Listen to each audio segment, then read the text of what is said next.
Watch and burn. Hey everyone, so tonight I wanted to discuss the Crystal Castles' third release, and that again is Crystal Castles or 3. And whereas I felt that their second record was really loud and aggressive at times, as well as having that traditional like witch house hauntedness going on, I will say that this record is the more straightforward haunted release from at least up until this point in their discography. I found Amnesty to be fairly dark too, even though I didn't love Amnesty. I did find that record to be incredibly dark. But this record, when compared to their second album, this record, it lacks that sense of energy. This record is sadder, far more melancholy. I shouldn't use sadder and melancholy. That just occurred to me. I should have picked one or the other. But this record has a way more melancholy vibe. This record is way darker. The songs, like I said, they're more subdued. They're held back. They feel like this record sounds like somebody gasping for air quietly, I think would be a really good way of summing this album up. And I'm not knocking this record. I absolutely love this record. With tracks like Plague, Kerosene's on here, Insulin's on here. You got Violent Youth's on here. Oh my God, Sad Eyes.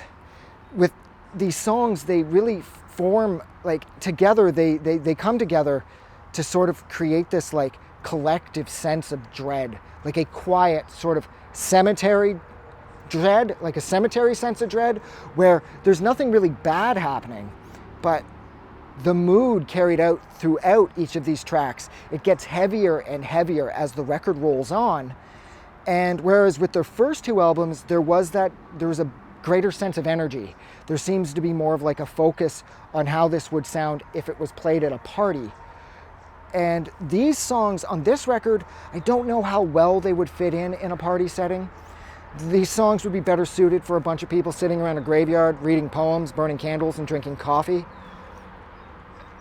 And I love that about this album. Actually, that's what I love about the Crystal Castles is with each record, despite the fact that I really, really didn't like the first one, there was such a shift from the first to second, and then the second to third album, that they keep you on your toes, or they kept us on our toes, to the point where you didn't know what they were going to do next. And with each release, it was like they were carving out a new area of expertise, and they did it incredibly well.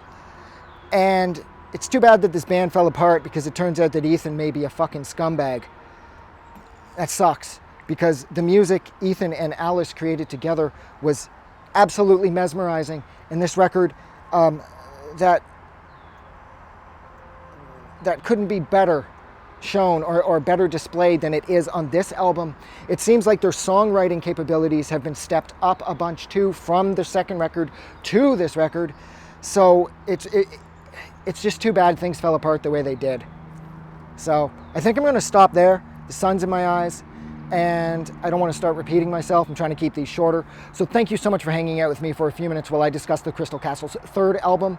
If you like this review or you didn't like this review, don't forget to do something nice for somebody. You guys are amazing. Thank you so much for hanging out until the end. I really appreciate it. Have a good night.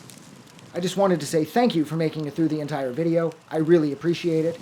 And I'm going to remind everyone one more time, even though I've probably already done this in the video that you just watched, to please click the like button as well as the subscribe button, because it helps this channel grow. And thank you for hitting like and subscribe, and we will see you guys really soon.